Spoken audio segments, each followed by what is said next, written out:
গাইবান্ধা সদর উপজেলার বাদিয়াখালী ইউনিয়নের আলাই নদীর কোলঘেঁষা রিফায়েতপুর সরকারদারি গ্রাম। এই গ্রামে তৈরি হচ্ছে ঝিনুক পুড়িয়ে পান খাওয়ার চুন। এই গ্রামে বংশ পরম্পরায় চুন তৈরি করে আসছেন সনাতন ধর্মের 3টি পরিবার। চুন তৈরির প্রক্রিয়াটি বেশ সহজ হলেও যথেষ্ট সময় সাপেক্ষ। ঝিনুক সংগ্রহ করা, ছোট আকারে খড়ি কেটে রোদে শুকানো, ভাটা সাজানো ও আগুনে পোড়া সহ চুন তৈরির মূল প্রক্রিয়া শেষ করতে সময় লাগে বেশ কয়েকদিন। চুন তৈরির জন্য জেলার বিভিন্ন নদ নদী থেকে ঝিনুক সংগ্রহ করে থাকেন এই গ্রামের যোগীরা। পরে এসব ঝিনুক নদীর পানিতে পরিষ্কার করা হয়। এরপর খড়ি বিছিয়ে কয়েক স্তরে ভাটিতে সাজানো হয় ঝিনুক।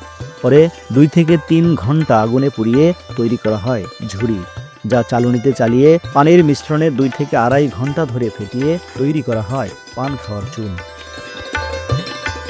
খুচরা ও পাইকারি পর্যায়ে এই চুন ব্যবসায়ীদের কাছে পৌঁছে দেন যোগীরাই। গ্রাম বাংলার প্রধান অনুষঙ্গ পান, আর এই পানের সাথে চুন না খেলে যেন চলেই না পান প্রিয়দের। পান খালে তো চুন না খেলে স্বাদে লাগবে না, ভালো লাগবে না। এটা সেই ছোট থেকে আমরা দেখি এরা চুনের ব্যবসা করে আসতেছে। আমাদের এলাকাতে এগুলো নাই, আমরা সবাই চুন খাই, পান খাই, ভালো আর কি। দেখতে যাচ্ছি যে এটা কিভাবে বানায়, এটা তো আমরাও খাই, সবাই খায়। হয়তো আমরা টাকা দেখি নিয়ে খাই, যে বানান তো দেখিনি। কষ্ট দেখি নিজেরা মায়া না করে, বুঝছেন, এই শীতের মধ্যে গ্রাম পাশে আমরা দেখি এত কষ্ট করে তাদের মূল্য তো পায় না। সরকার থেকে কিছু অনুদান দেয়, ওরা বাচ্চা করে। একসময় এই এলাকায় যোগীর সংখ্যা আরও বেশি থাকলেও সময়ের সাথে সাথে নানা সংকটে পেশা বদল করেছেন অনেকেই। তবে হাজারো প্রতিকূলতার মাঝেও বাপদাদার এই পেশা ধরে রেখেছেন এই এলাকার আপন 3 ভাই সুভাষ বর্ণ ও স্বপন চন্দ্র দেবনাথ। এই ব্যবসা ঠিকঠাক মতো চালাতে সরকারি সহযোগিতার দাবি তাদের। এগুলো বিভিন্ন জায়গা থেকে কেনা লাগে, যেমন গোবিন্দগঞ্জ, মহিমাগঞ্জ, এগুলো প্রতি গ্রাম লাগে, ঘুরে ঘুরে গ্রাম থেকে কেনা লাগে। কিছু টাকা দিত আমাদের, তাহলে কিছু মাল আমরা কিনি, একটা বছরের মালটা, হ্যাঁ, তাহলে দিন দিন যা হোক বেশি আমরা বাঁচতে পারতাম। কিন্তু টাকা অভাবে, আমাদের পুঁজি অভাবে আমরা চলতে পারতেছি না। এটা আমাদের বড় সমস্যা।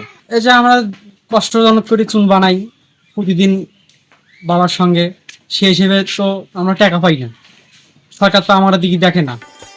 মাত্র 6 জন যোগীকে প্রায় 10 লাখ টাকা কুটির শিল্প ঋণ প্রদানের কথা জানালেও জেলায় যোগীদের সংখ্যা কত তা জানাতে পারেনি গাইবান্ধার ক্ষুদ্র কুটির শিল্প কর্পোরেশন বিসি। তবে জেলার ছোট ছোট এই শিল্পের প্রসারে সব ধরনের সহযোগিতার আশ্বাস দিয়েছেন এই কর্মকর্তা।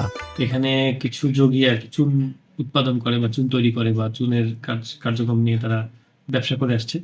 তো তাদের এই বিষয়টি নিয়ে আমরা জানতে পারলাম এখনই, ভালো লাগলো বিষয়টি।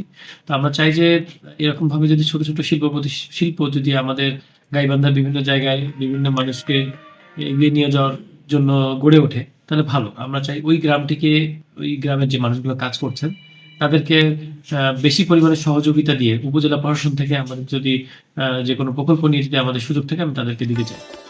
ঝিনুক থেকে চুন তৈরির প্রক্রিয়া আমাদের প্রাকৃতিক সম্পদ এবং বিজ্ঞানের অসাধারণ মেলবন্ধনের উদাহরণ।